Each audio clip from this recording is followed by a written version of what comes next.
Hello friends, welcome back to my in creative channel. Friends, अगर आपको मेरी story अच्छी लगती तो प्लीज़ लाइक से सब्सक्राइब करना ना भूलें। गांव की सुबह जब सूरज की पहली किरणें धरती को छूती थी तो गांव के हर बच्चे के चेहरे पर एक मुस्कान खिल जाती थी। इस मुस्कान की वजह थी एक नाम, गन्नू ओझा। गन्नू ओझा गांव के सबसे बुद्धिमान और चालाक व्यक्ति माने जाते थे। उनका नाम सुनते ही लोग सम्मान से सिर झुका लेते थे और बच्चे उनकी कहानियों में खो की हर बात में हाजिर जवाबी झलकती थी। हर काम में उनकी समझदारी की छाप थी और उनके हर किस्से में हंसी मजाक की गुदगुदी थी। लेकिन उनकी सबसे बड़ी खासियत यह थी कि वे चोरों से निपटने के ऐसे अनोखे तरीके निकालते थे कि चोर खुद अपनी गलती पर शर्मिंदा होकर सिर झुका लेते थे। गांव के लोग अक्सर कहा करते थे, अगर गन्नू ओझा के घर में चोर घुस जाए तो समझो उनका पूरा हफ्ता खराब। इसका कारण था गन्नू ओझा की तीव्र बुद्धि और चतुराई। वे चोरों से इस तरह निपटते थे कि चोरों को न सिर्फ अपनी गलती का एहसास होता था बल्कि वे दोबारा उनके घर की तरफ देखने की हिम्मत भी नहीं करते थे। यह कहानी उन्हीं चोरों और गन्नू ओझा की दिलचस्प जुगलबंदी की है। गांव के चोरों का सरदार ललुआ अपने गिरोह के साथ मिलकर एक दिन गन्नू ओझा के घर को अपना निशाना बनाने की योजना बनाता है। ललुआ ने अपने साथियों से कहा, मैंने सुना है कि गन्नू ओझा के घर में बहुत सारा सोना चांदी है। अगर हम वहां चोरी कर ले तो हमारी किस्मत चमक जाएगी। उसके आदमियों ने चिंता से कहा, लेकिन सरदार, गन्नू ओझा बहुत चालाक है, उनसे बचकर निकलना आसान नहीं। ललुआ ने मुस्कुराते हुए अपनी लंबी मूंछों पर ताव दिया और बोला, इस बार मैं खुद जाऊंगा, देखता हूँ गन्नू ओझा क्या कर सकते हैं। रात का गहरा सन्नाटा था। गांव के लोग गहरी नींद में सो रहे थे। गन्नू ओझा अपने आंगन में चारपाई पर लेटे हुए तारों को निहार रहे थे। तभी उन्हें अपने घर के पीछे से कुछ आहट सुनाई दी। उनके चेहरे पर गंभीरता आई, लेकिन अगले ही पल एक शरारती मुस्कान फैल गई। गन्नू ओझा तुरंत समझ गए कि कोई चोर उनके घर में घुसने की कोशिश कर रहा है, लेकिन शोर मचाने के बजाय उन्होंने अपनी बुद्धि का इस्तेमाल करने का फैसला किया। गन्नू ओझा धीरे से उठे और घर के अंदर गए। उन्होंने अपनी पुरानी लालटेन जलाई, जिसकी रोशनी में उन्होंने एक एक करके घर के सारे बर्तन जैसे थालियाँ, कटोरियाँ और पतीले इकट्ठा इस तरह से रख दिया कि एक भी कदम रखने पर वे जोर से गिरे और आवाज़ करें। इसके बाद उन्होंने अपने बड़े बड़े कुत्तों की जंजीरें खोल दी, लेकिन कुत्तों को चुपचाप बैठने का इशारा किया। वे जानते थे कि उनके कुत्ते सिर्फ उनके इशारों पर चलते हैं। सबसे आखिर में गन्नू ओझा ने अपने घर के मुख्य दरवाजे पर एक पत्र चिपकाया, जिस पर बड़े बड़े अक्षरों में लिखा था, चोर भाइयों के लिए विशेष, अंदर सोने चांदी का बड़ा खजाना रखा है, लेकिन जो इसे पाने की कोशिश करेगा उसकी किस्मत खराब हो सकती है। और पत्र के नीचे एक मुस्कुराता हुआ चेहरा बना दिया। इसी बीच ललुआ और उसके साथी बड़ी सावधानी से गन्नू ओझा के घर में घुसने की कोशिश करते हैं। जैसे ही ललुआ ने पहला कदम रखा, सीढ़ियों पर रखे बर्तनों के ढेर धड़ाम से नीचे गिर गया। बर्तनों की तेज आवाज़ से पूरे घर में गूंज उठी।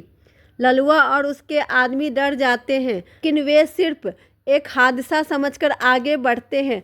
लगता है कोई बिल्ली या चूहा, ललुआ ने फुसफुसाते हुए कहा। आगे बढ़ते ही उन्हें गन्नू ओझा के बड़े बड़े कुत्ते दिखाई देते हैं। कुत्ते गुर्राने लगते हैं, लेकिन वे आगे नहीं बढ़ते। ललुआ को हैरानी हुई, क्योंकि उसने सोचा था कि कुत्ते उन पर हमला करेंगे। उसे नहीं पता था कि गन्नू ओझा ने उन्हें पहले से ही शांत रहने की ट्रेनिंग दी हुई थी। ललुआ ने अपने आदमियों से कहा, डरो मत, ये कुत्ते तो बस भौंक रहे हैं, चलो अंदर देखते हैं। जैसे ही वे मुख्य दरवाज़ा खोलते हैं, गन्नू ओझा खुद सामने खड़े मिलते हैं। उनके हाथ में एक बड़ी सी किताब थी और उनके चेहरे पर एक हल्की सी मुस्कान थी। गन्नू ओझा मुस्कुराते हुए कहते हैं, अरे ललुआ, इतनी रात को क्या खास बात है। ललुआ थोड़ा घबराया, लेकिन उसने अपनी हिम्मत बटोरी और कहा, ओझा जी, हमें तो बस यूं ही गांव घूमने आए थे। गन्नू ओझा ने अपनी मुस्कान और तेज कर दी। गांव घूमने के लिए मेरा ही घर मिला? चलो कोई बात नहीं, अंदर आओ, तुम्हें एक कहानी सुनाता हूँ। मुझे लगता है तुम्हें इसकी बहुत ज़रूरत है। ललुआ और उसके साथियों को कुछ समझ नहीं आया कि गन्नू ओझा क्या कर रहे हैं। वे एक चोर को कहानी क्यों सुनाना चाहते हैं, लेकिन उन्होंने सोचा कि कहानी सुनने में कोई बुराई नहीं। ओझा जी हमें बख्श दे। वे सभी अंदर आ गए और गन्नू ओझा के सामने फर्श पर बैठ गए। गन्नू ओझा ने अपनी किताब खोली और धीमी गंभीर आवाज़ में कहानी सुनाना शुरू किया। तो सुनो, एक बार एक चोर ने एक घर में घुसने की कोशिश की। वह बहुत चालाक था, लेकिन घर का मालिक उससे ज़्यादा बुद्धिमान था। घर के मालिक ने ऐसा जाल बिछाया कि वह चोर उसमें फंस गया, लेकिन घर के मालिक ने उसे सज़ा देने के बजाय उसे एक ऐसा सबक सिखाया कि वह चोर से साधु बन गया। उसने चोरी छोड़ दी और लोगों की मदद करने लगा। वह अपनी ज़िंदगी में इतना खुश हुआ कि उसने कभी पीछे मुड़कर नहीं देखा। गन्नू ओझा ने कहानी रोक दी और ललुआ की आंखों में देखते हुए पूछा, अब तुम बताओ, तुम लोग चोर रहना चाहते हो या साधु बनना चाहते हैं?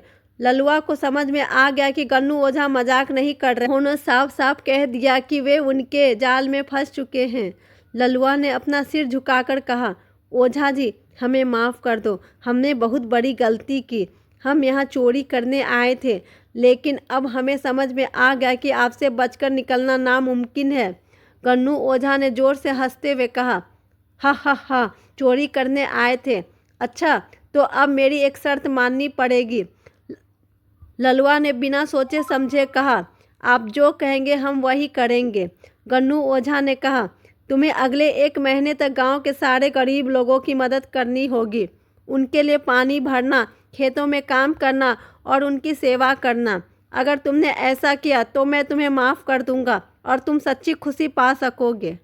ललुआ और उसके आदमियों ने बिना किसी हिचकिचाहट के यह शर्त मान ली। अगले दिन से वे गांव के लोगों की मदद करने लगे। गांव के लोग हैरान थे कि जो चोर कल तक उनके लिए मुसीबत थे, आज वही चोर मेहनती मजदूर बन गए हैं। गन्नू ओझा की चतुराई ने न केवल उनके घर को सुरक्षित रखा, बल्कि उन चोरों को भी उनकी गलती का एहसास दिलाया और उन्हें एक नया जीवन दिया। आज भी गांव में गन्नू ओझा के किस्से सुनाए जाते हैं। उनकी बुद्धिमानी और चतुराई ने साबित कर दिया कि दिमाग से बड़ी कोई ताकत नहीं होती। लड़ाई से नहीं, बल्कि दिमाग से बड़ी बड़ी समस्या का समाधान हो। एक कहानी हमें सिखाती है कि चतुराई और हिम्मत से हर मुश्किल का हल निकाला जा सकता है और दूसरों को बदलने का सबसे अच्छा तरीका प्रेम और समझदारी। कहानी की शिक्षा, यह कहानी हमें सिखाती है कि ताकत से बड़ी कोई चीज़ अगर है तो वह है दिमाग और समझदारी। जब हम किसी गलती करने वाले को प्रेम और सही दिशा दिखाते हैं तो वह इंसान भी बदल सकता है और नया जीवन शुरू कर सकता है। मुश्किल हालात में हिम्मत और बुद्धि से काम लिया जाए तो हर समस्या का हल निकाला जा सकता है।